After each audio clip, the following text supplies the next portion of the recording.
Yo tout le monde, c'est Wartok. On se retrouve pour une vidéo qui va être spécialement consacrée à Riyad Mahrez et par rapport à sa saison qu'il est en train de faire, c'est assez monstrueux, mais voilà, il y a une question qui découle de ça. Est-ce qu'il sera le futur Ballon d'Or africain ou non? Laissez-moi bien dans les commentaires ce que vous en pensez. Je vais aussi mettre un sondage dans l'onglet communauté. N'hésitez pas à les voter. Mais voilà, par rapport à la vidéo, le but c'est très simple, c'est faire une vidéo un peu différente de ce que je fais d'habitude. Là, on va parler de Riyad Mahrez, voir un petit peu cette saison ce qu'il a fait. Et franchement, je trouve ça assez intéressant parce qu'il a 30 ans, mais pourtant, il arrive à un niveau, je pense qu'il est clairement à son prime. C'est assez impressionnant. Donc voilà, on va commencer directement par ses statistiques. Et notamment en première ligue, donc là, il a joué 25 matchs, il a mis 9 buts et il a fait 4 passes D. Après, en Ligue des Champions, c'est 11 matchs, 4 buts et 2 passes D. Donc Mahrez, c'est pas un joueur vraiment qui marque énormément, qui stats beaucoup. Alors c'est vrai qu'il y a une saison avec Leicester où il a gagné le titre, il avait beaucoup marqué avec Vardy, je me rappelle. Mais sinon de base, voilà, c'est surtout un joueur qui crée le jeu, qui est très dribbleur, tout ça. Mais cette saison, je trouve quand même ses stats elles sont déjà très bonnes. Et après, il a mis des buts importants, notamment bien évidemment avec des champions, il a mis 3 buts face au PSG pour les demi-finales. Ça a été très important. Et ça, c'est vraiment à noter. Maintenant, par rapport à Mahrez, déjà par rapport à son jeu, tout ça, ce que je trouve intéressant déjà, c'est que Guardiola, cette saison, il utilise vraiment comme seul véritable ailier. Parce qu'il joue avec beaucoup de faux numéro 9 tout ça. Et Mahrez, dans l'équipe type, il est installé et il joue en tant que véritable ailier. Parce qu'il colle la ligne à droite. Pour moi, aujourd'hui, c'est quand même devenu assez rare de voir des ailiers qui collent autant la ligne, tout ça. On a l'habitude de voir des ailiers qui rentrent beaucoup dans le jeu, mais lui, non. Il va vraiment coller la ligne à droite. On sait très bien que les latéraux, ils aiment bien repiquer vers l'axe, dans le centre du jeu. Peut-être pas toujours, Walker notamment, mais en tout cas, voilà, ils aiment bien le faire la plupart du temps quand même. Mais lui, il va coller la ligne et à chaque fois, il va jouer des 1 contre 1. Et on sait très bien que Barres, c'est un excellent dribbleur, ça, on l'a toujours su, tout ça. Maintenant, je trouve que là-dessus, il s'est encore amélioré dans son efficacité parce que Mahrez c'est pas un joueur aujourd'hui qui fait des gestes voilà, assez flamboyants tout ça. C'est un joueur quand même qui est devenu très efficace cette saison avec Guardiola. À l'image de l'équipe de Manchester City, il a su prendre en maturité et rendre son jeu plus efficace.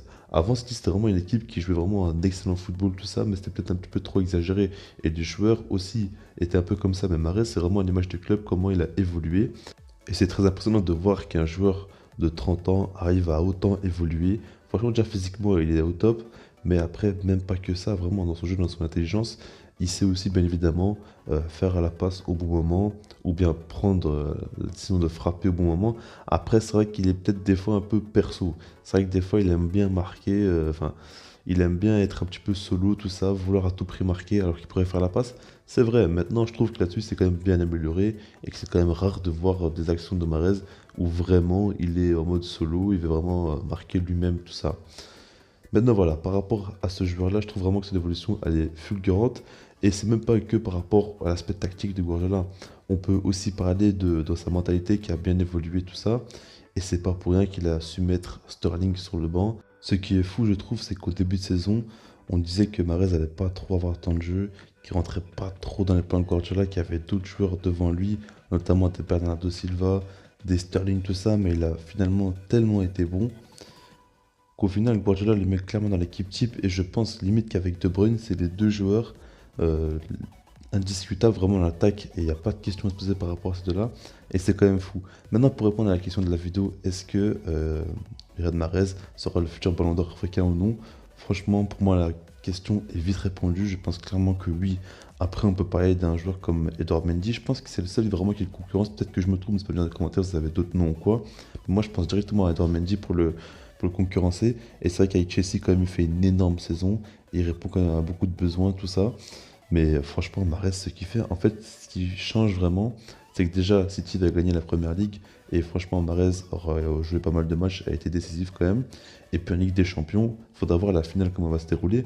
Maintenant, en demi-finale, c'est vraiment l'homme de ces demi-finales-là, parce qu'il a clairement fait la différence. Il a été décisif et c'est ce qu'on retiendra. Il a mis quand même 3 buts en demi-finale, c'est vraiment monstrueux de sa part. Et pour moi, franchement, ça va beaucoup pencher en sa balance. Et puis quand on regarde autour, peut-être que Salah fait une bonne saison individuellement. Maintenant, avec le Liverpool, il n'a pas gagné grand-chose, tout ça. Donc voilà, c'est peut-être un petit peu tôt, il y aura encore d'autres choses qui peuvent arriver durant l'année 2021, mais en tout cas pour l'instant, pour moi, c'est vraiment Mahrez qui est largement favori pour remporter ce ballon d'or africain. Mais donc voilà, je demande comment vous en pensez par rapport à ce joueur-là. Est-ce que vous pensez que c'est lui qui gagnera le ballon d'or africain ou non? Et puis sinon, moi je vous dis peace.